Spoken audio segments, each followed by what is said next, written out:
Everybody, welcome to the Stirling Road Library Friends and the Hollywood Historical Society, to our wonderful program on a beautiful Sunday afternoon in South Florida. I'm so happy so many of you were able to join us today. I'm Hannah Hostick, co-president of the Friends of the Stirling Road Library, and it's my honor to welcome all of you here. I hope that some of you will consider looking at the programs that the library offers.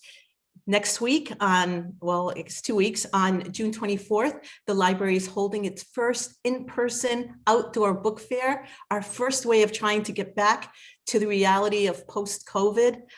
So we'll be doing a book fair to raise funds for the library. We hope you'll come by. We'll have some great books, and it's a chance to see people outside of our own homes. And we have a music appreciation series beginning in July, every week from July through August, music appreciation. And we have incredible other programs. You can look at our website at stirlingfriends.org for more information. With no further ado, it's my pleasure to introduce Karen Albertson, the director of the Hollywood Historical Society. Karen? Hi, good afternoon, everybody. Welcome to one of our really very interesting lectures.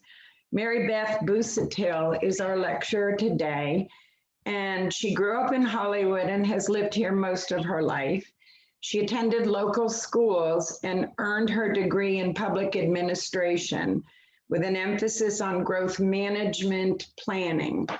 She's a former past president of the Hollywood Historical Society and is currently a volunteer archivist at our research center, and quite an asset to us. After retiring from public service, she indulged her growing enthusiasm about local history and architecture in researching Hollywood historical neighborhoods, excuse me.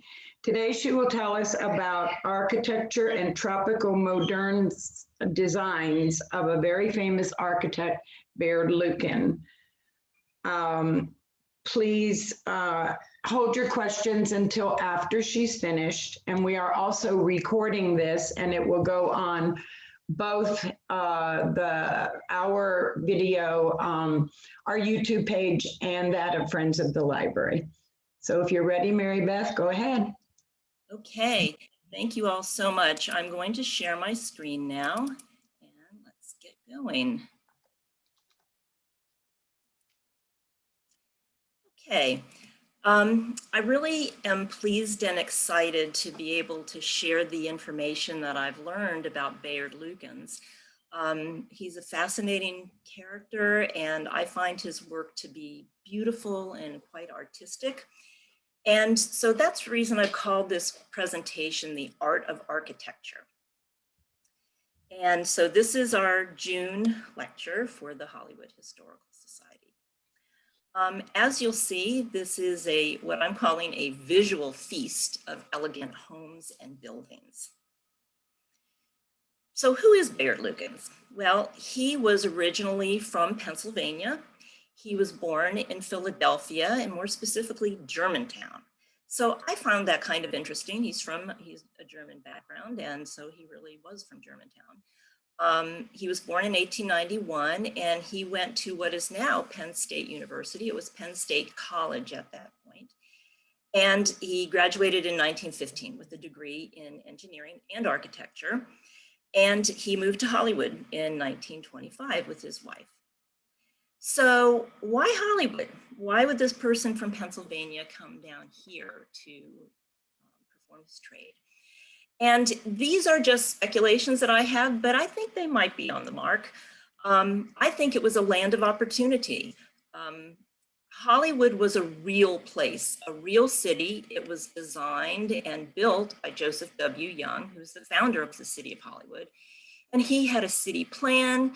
He had, beautiful features in his plan, wide boulevards, a circle that you can see over on the right here. This is now, we call it now Young Circle.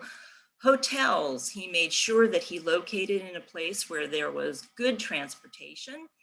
And so you'll see on the left of our screen, one of the train station that he had built to bring people down on the FEC railway.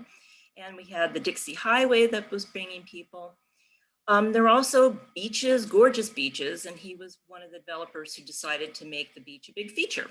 And it hadn't always been done that way. Carl Fisher did that in Miami Beach, and he followed suit. So over here on the left, you'll see the gorgeous Hollywood Beach Hotel. And to the right is the bank building in the city of Hollywood. So I'm thinking that one of the reasons he came here also is this is a place he could make his mark. Pennsylvania, Philadelphia, I'm thinking was pretty built up. And if you were a young architect and someone who had a lot of ideas and creative vision, you weren't necessarily going to be able to make as big a splash in a place like that already had a lot of buildings. So as you can see in this particular picture, it's it's not a blank slate at all, but there's a lot of room to grow and to become, and to design and bring your own features to the landscape. So I think that's what he was thinking there. In the 1920s, Hollywood had a pretty specific look. Joseph Young wanted people to build their homes and buildings in certain designs. So he was thinking Spanish eclectic, Spanish colonial. He also had a couple of other types of designs. So on the left, you'll see the swimming pool at what was called the casino. It was not a gambling house. And at the right is the Great Southern Hotel, one of his 4 hotels on Hollywood Boulevard. In this particular slide, you'll see on the left, this is Joseph W. Young's home. And it's a great example of Spanish eclectic. You can see just how diverse and how many different kinds of features are in that home. And it really does have a Spanish look. And again, on the right, Hollywood Beach Hotel. So things changed because we had a very severe hurricane here in 1926. And this again is the Hollywood Beach Hotel. And even though you see a lot of debris on the left, the hotel is really in great shape. J.W. Young had a very good building code. So the homes and buildings that were built to his building code really stood up. They lasted. But this was the beginning of the end of the building boom in South Florida. So before this, in places like Miami, there was a lot of speculation. There was land and buildings changing hands all the time, fast, fast, fast, and huge. People thought they were making money. But when this happened, the economic decline began. And it really affected his own family. These articles are about Bayard Lukens and how his family was impacted by the hurricane. They were in a home during the hurricane that literally collapsed. The home tipped over, you'll see up here. Felt home tipping over. They had to run out, go to another house to seek refuge, and they were fine. But his wife and their little girl went back to Pennsylvania. So this is only a year after they arrived here.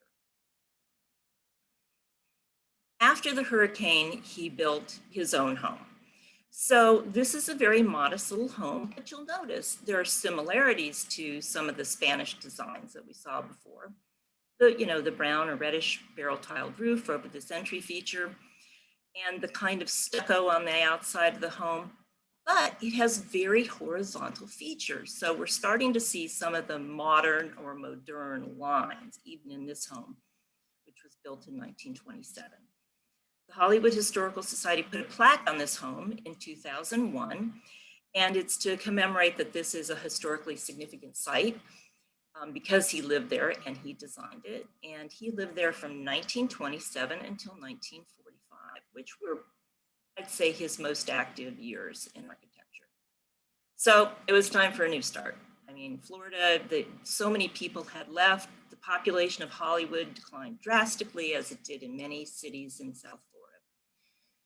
So in the mid-30s, building began again in Hollywood, a lot of it in the lake section. And of course, that's where many beautiful homes are in Hollywood. And this particular one is called we call it the Hammerstein House. This was designed by Bayard Lukens and built in 1935. And I'm going to start showing you some features to look for in his homes, what I'm thinking of as signature features.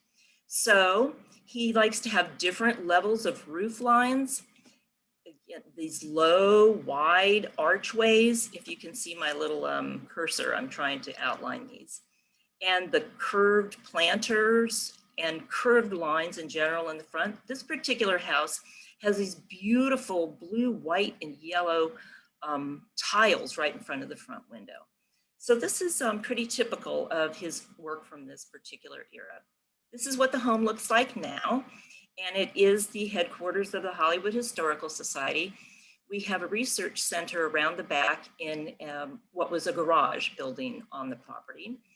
And over here, you'll see, originally there was not a garage, but I think they did a very nice job of adding this particular garage and keeping it very compatible with the original building. We received a gift from Bayard Lukens' daughter, and her name was Lillian Lukens Yancey. She gave us his gift, and it might look pretty unassuming. You see some scrapbooks over here, some articles, but it's truly a treasure trove. And this is what brought me to Bayard Lukens. He gave us a book of his inspiration. So in this photo on the right, you'll see there are some articles about buildings he built, other buildings that he was interested in their designs, and I think he took inspiration from. We also received from Lillian Yancey just this wonderful collection of black and white photographs of many of his homes and buildings. It's not complete by any means. We're still discovering Bayard Lukens buildings in Hollywood. And to the right is a sample of what they call elevations. So this is a drawing of the front of a home, and here's the floor plan for the interior. And there are dozens of these. And what I've found in Hollywood, of all the homes and buildings, I haven't found any two that are exactly the same. He didn't really just go with a blueprint and, you know, reproduce it every place. So I want you guys to become Lukens lookers, just like I am. If you're in Hollywood or if you visit Hollywood, you can start, if you happen to be driving around areas, you can maybe spot some Lukens houses or ones that might be his. And I think of it as the artistry is in the details. So this is kind of the era still of 1935, and I'm going to point out a couple of things. This house is back to back with the Hammerstein house. It was the Fulkerson home. And you'll see these little holes here, they're drain holes, they're called scuppers. And I love that word, it's just the cutest word. And he had nice, interesting arrangements of the scuppers. He's not the only one who used them by any means. And he had always these curved lines and the curved planters here, you'll see by the front steps, a little wing wall with a pretty, design to it. So that's 1935. This is what the home looks like now. So this is the original home here. And there was an addition on the side of it. I don't know if Lukens designed that or not, but I think it's nicely compatible with it. So we get to the 1933 Chicago World's Fair. And as in much of the information I'm presenting to you, Joan Michelson is the one who she's our chief historian. And she has pointed me in the direction through her books and just knowing her and her sharing information. She taught us about the influence of the Chicago World's Fair. So you'll see this was from 1933 to 1934. It was called A Century of Progress. And this is where a lot of really modern designs show up. So I'm thinking that there was quite a lot of influence of the World's Fair on architecture in general and in South Florida. So on the left, you'll see this is the Strand Steel House at the Century of Progress, Good Housekeeping Pavilion, a steel house. So in one of Lukens' notebooks, I find this little article, inventor plans to introduce steel homes in Miami area. So already we're seeing these connections between the World's Fair and Hollywood and architecture in general. On the left, this is the Chrysler Motors Pavilion. And it's quite imposing, and you'll see these vertical lines, up and down, and they're repeated a number of places. And then here's a home right in our Royal Poinciana neighborhood of Hollywood. And this particular house, we liked to call the Handsome House because we just love the way it looks. And look, here are these same lines, and it's not just painted on. These are architectural, cutouts into this particular chimney. And again, he doesn't want his walls just to be boring. Here's a little step down and the curved planters. There's a little glass brick wall over here, and you can't really see it too clearly, but he does the greatest screen doors. So this is like a floral design on the screen door. So World's Fair type house on the left, Streamline or International Moderne, and Hollywood. This is Harrison Street, one of the really beautiful homes on Harrison Street. So you can clearly see the similarities. But if you look down here by the front door, nice offset front doors. I'm trying to get my cursor on it. There's a little cute little planter. And he also likes to do, as I said, the off doors offset or in a place you can't really see them. So here's another one. This is a little home. This isn't a big imposing mansion, but it has its South Florida flair. And this is another one of his. So the Streamline Moderne. So we have these, the wide stairs, this rounded element where you could really climb up in any place. The curved walkway up to the front door. I kind of think of it as like a yellow brick road. Of course, it's not yellow, but and then we have the screen door in front with the interesting geometric design and horizontal steppers. So he's using them in different configurations than in the older designs. So I think one of the things that interests me about Lukens is he didn't just design for the wealthy or the people with status in the community. So on the left, you can see this really large home. I don't really know the exact address of this. I think it was on South Lake, but it's big and it's beautiful and it has all these wonderful features. And then on the right, there's this really cute little place that I'm very fond of. And it has, again, the interesting screen door. You're going to see some windows that are very reminiscent of the ones that he likes to place. And of course, these Adirondack chairs out front, which are just adorable. So here we go. I think these are both really fascinating homes.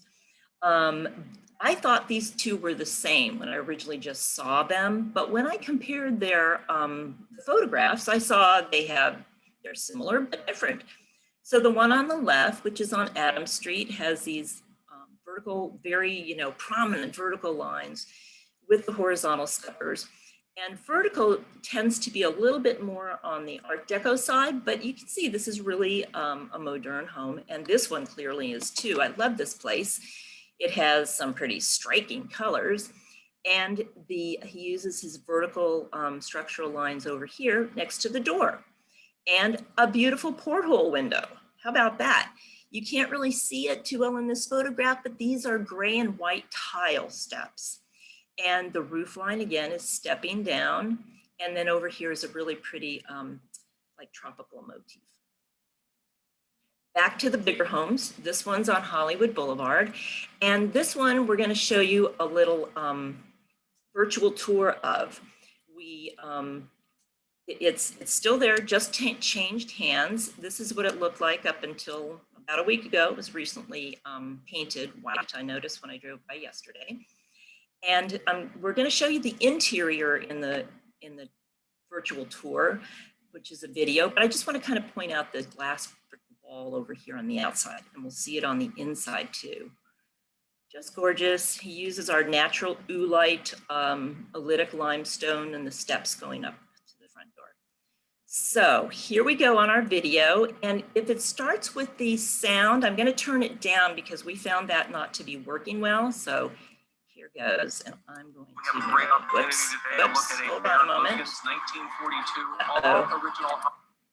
Let me see. I had the sound turned down. I was told that it did not work well. So let me see if I can find a way to do that again. I'm not seeing it now. I'm so sorry. Okay, so I'm going to ask Karen or Hannah, is the sound still cutting out the way it was earlier? Okay, Karen, you're muted. It is. It is. So if there's any way we can try to. Oh, here it is. Okay, here's the volume now. It's showing up. Great. Okay. Thanks so much, Mary Beth. Okay, so we'll start again. Okay, so this is Clive Taylor. He is now the president of the Hollywood Historical Society, and he is giving the introduction, talking about Bayard Lukens, which you've already heard a little bit about. And he is a great tour guide for our organization.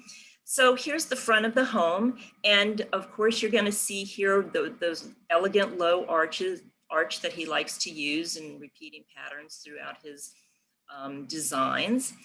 And the curved window, again, he's showing you original windows down here, and up here, this is Spanish tile roof.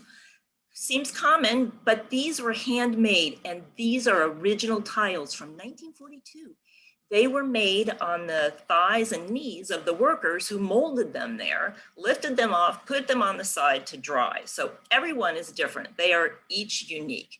And of course, that's something you're not going to see. And a roof from 1948 in South Florida, that's just pretty much unheard of. We're going to walk around to the side of the building, and just a little view of the front door here. You can see the kind of the telescoping entryway. And up here we have the friezes, which are, these are vents on the side, but these are really kind of Art Deco features. He didn't do Art Deco homes, but this kind of artistic embellishment is more Art Deco. So here's an original water feature. These are the original tiles, and this is one of the designs that you'll see, not the fish, although they're very cute, this archway that goes over the top. And then the wall is something that you see in many of his homes, either the surrounding the whole property or just emphasizing a certain side. So we're walking around to the service entrance. So this is the service quarters over here to the left, and these are the steps up to the service entrance with the overhanging entryway. So you'll see the way the tile is different colors and kind of changes in shape as it goes around, and then over the top. This particular symbol, this feature in the door, we're going to see this repeated on the inside of the house as well. So let's go inside. And here, there's again that archway which mirrors the front door. Here's that symbol we saw in the ironwork on the front door and the glass brick on the wall. Fluted niche, again, repeating patterns. And I really love his archways. He just makes them so beautiful the way they're cut out. We have the original parquet floors in the house, and we believe these window treatments are all original too, from 1942. The original fireplace, and it has kind of fluted edging around the front. And now we're stepping into the Florida room, so we're going to go down a couple of steps. And these are handmade tiles. He uses these in different homes. He loves to do these family rooms. And I think originally they were mainly screened. And these were handmade tiles, which the person who developed them called them like a Persian rug. They're suitable for any decor. There's actually a drain in the corner, so I think you could like hose down the room before they actually closed it off and put the windows in. It does have original windows from whenever those were put in. And he says this is like an arts and crafts style tile, which was really used even for like something like Mayan revival architecture. So these windows had hand cranks that they opened out, not up and down. And on the side, you're going to see the original vents. These are heatilators. And I think that they are meant to heat the room or provide some extra heating for the room. Built-in bookcase. Look at this little hallway. That's an arch, that architectural arch. Now, this house had been sold and it hadn't yet changed hands, which is why there's no furniture. Now, what Clive is showing us here is there's a little buzzer on the floor. There's a little place, this was the dining room. So when the person hit the buzzer with their foot, the servant would come in through the swinging glass door and bring whatever was, supposed to come in, the dinner or the drinks, a little service bar, original kitchen, all original cabinets, original tile cabinets, countertops. And over here were the empty spaces. There had been an original 9 or 7-pin stove. I'm not sure what that is, but Clive knows. And they took it out because the new owner did not want it. So again, he's showing us repeating patterns, a little phone niche over here, the arc-shaped. Wow, look at this bathroom. This is original. This blue and red, original sink, original toilets, original everything except the toilet paper. And down the hallway, we're gonna go again and just see, you can see from one arch to another as we go forward. And so this buzzer system went throughout the house, and you can see who it was designed by, the manufacturer. And when someone wanted either the butler or the maid, because there were two servants, they would push a button in the room, it would come up where he's showing us now, and they would know where to go, where to respond. So now he's going to show us a little fuse box, which I guess the firefighters would not like to see in a home in 2021. So how do we go upstairs? And we're not exactly sure what these stairs are made of. The owner thought they were Cuban tile. I cannot attest to what they are, but all the floors are original.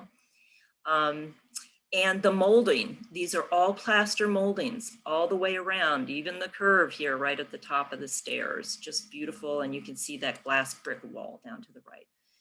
The closet doors also all had ribbing, so they all had the repeating pattern, cedar lined, working mechanisms, everything was like brand new. I mean, I can't even tell you how amazing it is that all these things still work.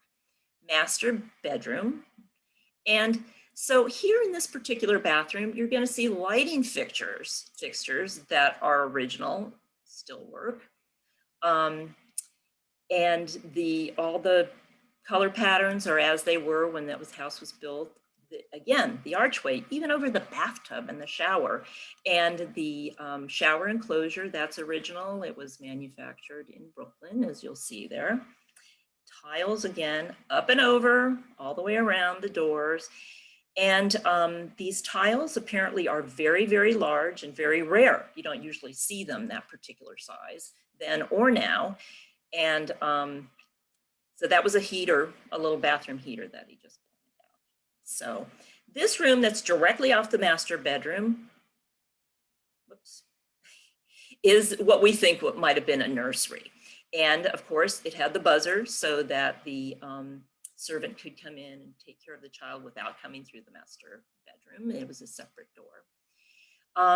This particular walkway is going to take us down a couple of steps. There was a phone niche that the maid or the butler would answer, and again, the buzzer system. And they would be able to clear the buzzers here. So he's clearing the buzzer right now. This was, we believe, the butler's room. And so the features, of course, in the servants' quarters are not going to be as elaborate as they were in the rest of the house, but they do have a cove ceiling. If you can see, it kind of curves up here. So that's a nice feature. And the closets are, as Clive likes to put it, plain Jane. They didn't have the ribbing, they didn't have all the design, but the light turns on as soon as you open the door. It goes off when you close it. And there is a little switch right there. Again, original. Just, it's a pretty unique place. So even though the bathroom is plainer than the others, I think it's still quite beautiful. The little black and white design that you'll see like around the mirror, around the shower. I kind of like it better than the red and blue one, personally. Down the stairs to the kitchen and a little service entrance down here. Oh, this door is going to take us out to the outdoor service entrance with that cantilevered overhang. So here to the left was where the dishwasher was, the ironing board just built in. And that's obviously a feature most of us don't have. And then we're just going to look back up the stairs to the servants' quarters. So it was a large servants' quarters. So he's taking us back into the butler's room to show us something we didn't see before, which are in fact the blueprints for this home from 1941. And they're blue because blueprints were actually blue. And you're going to see in the corner the name of Bayard Lukens, architect of this home, for Mr. F.G. Ebsary. And the home was built in 1942. It was designed in 1941. So this is a pretty, is original home, and we're glad to have brought it to you. And I hope you enjoy seeing the interior of this particular historic home, because that's not something you get to see very often. And I hope you enjoyed it. And thank you, Clive, even though we couldn't hear you in person for this particular presentation, but he did a great job. And Stephen Sarsfield, whoops, let me get to the next one, did the editing for this video. So I'm going to show you some more highlights from Harrison Street, which is right off our main street of Hollywood Boulevard. I love this place. It's so different, but he does use his regular features. This is what we call like a shed roof, this angle, one-sided angle, and you'll see his use of the shutters. These particular shutters have, you see this little design here? Those are cut out shamrocks. They actually are on every single shutter, and they're still there. I don't have a photograph of how it looks today, but it's still beautiful. And another thing that he does with the shutters that's so different, he will have a single shutter on the side of a narrow window. So this is the garage over here, believe it or not. And so he has these single shutters and little cutout insets on the side, if you can follow my cursor. The inset front doorway, which is offset from the center of the home. And this over here is another family room with the chimney, which means the fireplace is right behind it, the main house, into the step down family room. This one we saw before, this is also on Harrison Street, and it's one of 3 in a row. And you're gonna see how different these are, even though you'll see some of the signature features in each. So this is that streamlined modern we saw. Right next door to it is this home. And again, the shed roof line on either side, one for the garage, one for the family room, the interesting designs on the shutters. And by the way, they work, they close. You could actually close them if there was a storm coming. And he has a little bit of a curved front walkway here. This is that same home today. And it's in beautiful condition. I happen to love the red front door. And next to that is this one, which was on the original flyer for the talk. And this house is now this lovely light blue color, which I love. And we're showing this particular slide because you can see that in the metalwork for the fences or for the front doors, he has these just beautiful features, these little flowers, which I had never noticed before. And over the front door, there's what they call an eyebrow. It's a little roof that comes out, but this one is curved and it has like little fluted edging to it, little ribbed edging. So I call this the Blue House. It happens to be maybe my favorite house in Hollywood. So I'm just going to let you look at some of these homes, and I'll mention a few of the features. So these are some of the great and small, the magnificent and the modest. Again, the curved front walkway. One thing I don't think we had seen until now is these 6-sided windows. And it's like a little squat stop sign almost. We have the zigzag on the screen door, the zigzag, if you can see it, on the shutters, and of course our scuppers and chimneys. Another one, these elegant curved entryway. This one is kind of just a modest house, but you'll see a cutout right here. And he did a lot of corner windows. So the window actually went right around the corner. This has another feature that he liked to use in his architecture, a circle, and it actually has a little window inside of it. Step down little wall, curved planters, our handsome house again, another one of my favorites. Jeanne, this is what it looks like now. So Jeanne Morford and I did a survey. She's one of our volunteer archivists also at the Research Center for the Historical Society. And we did a survey of Royal Poinciana neighborhood. And this is the one that had those ribbed lines up and down, but it's been covered by like stone, which for me is kind of unfortunate. I really like the original look, but it's still a lovely home, and they've kept it up very nicely. This one's facing the Intracoastal Waterway on Hollywood Boulevard, but this one's gone, but there was another one very similar to it, which is on the north side of the boulevard, obscured by the bridge. He did apartments. So here's a little fourplex. And this one's kind of interesting. This one faces the golf course on 17th Avenue. And if you're facing this head on, you would really only see these two front doors. You'd think it was a big duplex, but it's not. It's a fourplex. Here's a door on the side here. And over here, you can't see it. There's a little front door here. His planters, his beautiful geometric screen doors. This one's obscured by a lot of overgrowth, and it's not in, it doesn't look as good as it once did, but it's still, and the bones are still good. This is on the beach, and this is one of his apartment buildings. This was called the General Lee Apartments at the time. This is another one that's on the beach. It's now on the Broadwalk. And if you're not from Hollywood, you might think, oh, she pronounced it wrong, but it's not. It is the Broadwalk. It's not the Boardwalk. That's how J.W. Young labeled it, and it's still called that to this day. But it hadn't gone this far north yet. So this is on North Surf Road, but it's facing the ocean. And you'll see our little single shutter over here, the horizontal scuppers, indentations, those horizontal lines similar to that Chrysler Pavilion, and our Art Deco-ish little frieze vents on the front and some columns. This is very similar to this one, which is also on the beach, but South Beach, and this one faces A1A. But you'll see the frieze vents are different. They have a different design. It's a different front door, screen door, and this has a little W over the door for Helen Whatley. These were the Whatley apartments. She built them originally in the 1940s. Another one, this is on the Intracoastal Waterway. He liked to kind of, if you see these stairs, you can't really see them because he does hidden stairs a lot. The McLaughlin apartments, which are gone, but I happen to think these were very handsome as well, really beautiful, just, you know, kind of nice, elegant design of the stairs, just simple features. This is the one that's also facing the Intracoastal Waterway. And this is kind of what I think of as a turret or a half turret, this rounded room.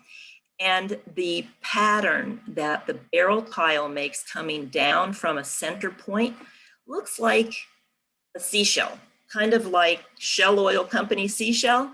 It's really beautiful. And that's kind of a unique feature as well. Just again, a modest home in Hollywood. Just going to let you look at a couple of these just to see how they're similar and how they're different all over the city.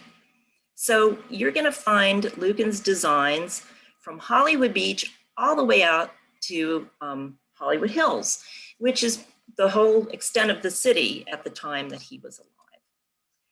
He also designed businesses. I don't have many photographs of these right now. I'm still doing a lot of research on it. And I want to thank Karen for asking me to do this presentation because it put me in the research mode big time. And I've learned so much. This is with Hollywood Federal Savings and Loan. Again, Art Moderne, but it has these little, you can't really see them too well, but where I'm pointing to, those were little Art Deco features near the roof line. And that's what's on that same site now. So this is what it looked like. And Lukens had his office here. So this is the bank building that's there now. He also designed schools. He was involved in a hospital, architectural design, and civic buildings. So this was a Helen Hart School. This was designed in 1935. This was just stuck in one of his scrapbooks. So you can see it was just kind of like casually put in, cut out from the newspaper. Helen Hart School, 1935. I like to think that's his handwriting. And look, there's a little heart hanging right here. So the Helen Hart School, this is now a home on Hollywood Boulevard. He designed the South Broward High School. And at the time, this was really very state-of-the-art and very modern. You'll see this is, we're getting toward mid-century modern. You'll see the overhangs on these windows. This is a clock tower. There's a clock right here. And if you can see this entry feature, it turns up at the end. So my sisters who attended this school and many people that I work with in the Historical Society attended this school. And for most of them, it looked like this when they did. This is what that clock tower looks like now. And this was the layout. It was very innovative. It was one of the first schools in South Florida that used what they call the loggia design, and take advantage of the warm weather out here. So these were, if you can follow my cursor, these were little lines of classrooms. and there was a walkway between them, all open air. And the walkway out to the field house.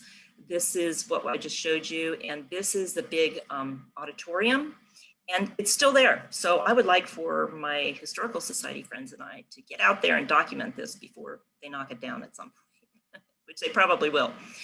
I saw in this picture, there's this little house, look at this, right in the middle of the property. Somebody didn't sell out right away. It's of course gone now, but I always like to see little features like that. You know, it gives you a little bit of the history. And here is like a little cottage court, which was very common on the federal highway. Many, many motels and cottage courts. There's one over here as well.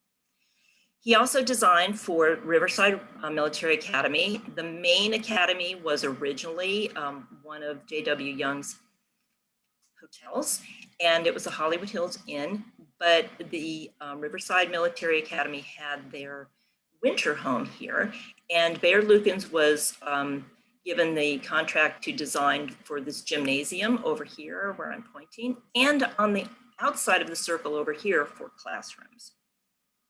Here's what the military academy looked like with the cadets marching at their parade, and of course, they were known locally as the River Rats. So those of you who live in Hollywood would know that. I found out, which I didn't know, that he was part of a team of architects that designed the original Hollywood Memorial Hospital.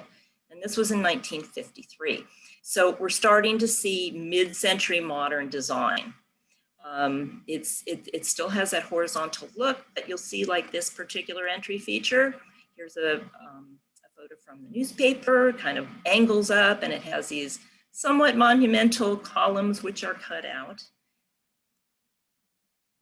Let's see, I'm trying to get to the next one. Oh, and he also designed the David Park Teen Center, which is very mid-century modern as well. You'll see this entry overhang, and you'll see this a lot in buildings that were built in the late 1950s and through the mid-1960s. So this was a city-owned building. Here's our plaque. And you'll see right down toward the bottom, architect Bayard Lukens. This was 1962. So Bayard Lukens lived until 1968, and he designed and was active. He was active socially in Hollywood. He was very active in government and civic affairs. He ran for city commission. I don't believe he won.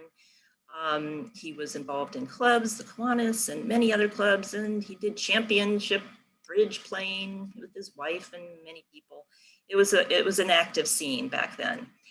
And he really impacted the look of Hollywood from north to south. And even though I didn't really get to tell you anything about Port Everglades, he actually designed 2 buildings that were in Port Everglades. I'm not sure if they're here now. That's part of my research going forward. So from north to south, so Port Everglades is almost in Fort Lauderdale, South Lake, so the whole Lakes District, from east to west, from the beach, all the way to Hollywood Hills. And he had a number of different styles, so his legacy includes Spanish eclectic, what was then called Florida modern or tropical modern. It's not a term we really use now, but they did then. Streamline modern and mid-century modern. So he had a real legacy, and I like to think that he would be glad to know that we are still looking for his buildings, still finding his homes and buildings, still interested in him and his design. And there are other architects that are most certainly worthy of talks and more research. And I hope that you will become a Lukens looker like I am.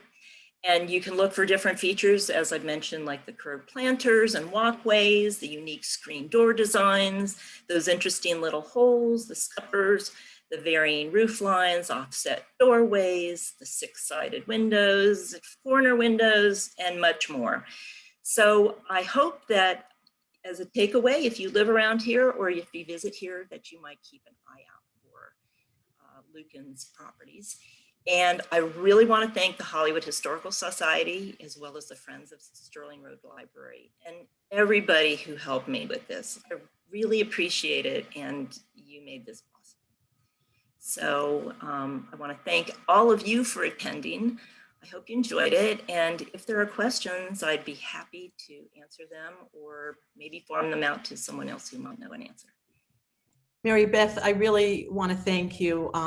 There aren't questions yet in the comments, though I'm sure you'll have some, but I did want to summarize the comments. And basically, you have a fan club. I don't know if we're going to be lookers or we're going to be Mary Beth followers, but you really did an outstanding job. And I'd like everyone to know that Mary Beth really went with the program here when we couldn't really hear the sound on the video. She agreed to just be the sound on the video. So I really want to thank her for being proactive and for being so flexible. Karen, I don't know if you want to handle the questions or if anyone has questions. Yes, I have one. Yes. Hello, thank you very much for the presentation today. I intend to write a note to the Friends of Stirling Library email address with a question, but just offhand with my question, we lived in a property at 856 Tyler Street in the 1960s. Yes. And I wondered if that might have been if you would know if that was a Bayard Lukens design. I'm not familiar with that one, but let me write the address down, David, and see what I Okay. can find out about that. So you said that was 856 Tyler Street. It's right at the 9th and Tyler corner, Okay. just up the street from the Fountain Court Apartments. Okay. And I might even be able to look at it on my GPS and see, but I will check it out. What makes you think it might be? I've been inquiring about this topic for several years. Some of the design features you talked about, the planter, the curved planter in the front, I'm going to send a photo of it to the Stirling Library email. Actually, I'm looking at it on my phone. I don't know if anybody can see this. Not well. Anyway, you know what, David? It does have some of those features. And so it might be. We don't have documentation for everything. Pat Smith, who was one of the founders of the Hollywood Historical Society, did a pretty extensive list of the properties and buildings. We have also researched newspaper articles and found others. I haven't tried to do a property search. I'm not sure how much information the city might have in their archives, but I'm looking at it. I think it's a candidate. Let's put it that way. It was built in 1940. Okay. I did find that out. All right. Mary Beth, there are a few more questions that have come up. I did want to respond to one person who asked if the video will be available. Yes, it will be, both on the Historical Society's website and on the library's website. I'm going to read a few of these questions, Mary Beth, unless, Karen, would you prefer doing that or? No, that's fine. You may do it. Okay, the first thing was, did Lukens have a team designing the homes? Not that I'm aware of, but I did see references to associates at certain points. So his son-in-law's last name, I think it was his son-in-law, no, his stepson, his last name was Hartley. And I can't think of his first name right now, but I believe that he worked with Lukens at some point, and I think he might have taken over his practice when Lukens either stopped, designing or when he passed away. So Hartley, I would say, is on his team. I think he might have been associated with Cedric Start, but I'm not positive, who is another prominent Hollywood architect. I don't know if he employed draftsmen or draftspeople. I haven't seen any information about that yet, and I too would be interested in knowing that. Mary Beth, another question was the house that you did the tour of on Hollywood Boulevard. Yes. How many times has it changed hands? I think we're all amazed that so many of the original features have survived, and that it's incredible. So do you know the answer to that? I don't know the answer to that. I know the most recent owners had been in there for between 20 and 25 years, I think. So that still leaves a lot of time, before that, since it was built in 1942. But I don't know. I don't know. And I really would love to, because it had to have been lovingly cared for by every owner that had it for it to be in as good a condition as it is now. I'll see what I can find out. Great. For some of these questions, Joan is recommending that you also contact the Historical Society, and they'll be able to respond. And Jim Hartley, who was a stepbrother, must have been one of the people who worked with him. Mary Beth, one of the most important things I feel I got out of today's presentation was that you pointed out the beautiful features even in the most modest of homes. So to see how a modest home shared these features with an elegant home, so instructive. So thank you for doing that. That's one of the things I really enjoyed learning about him, just seeing that and realizing that he wanted to make every place that he designed special.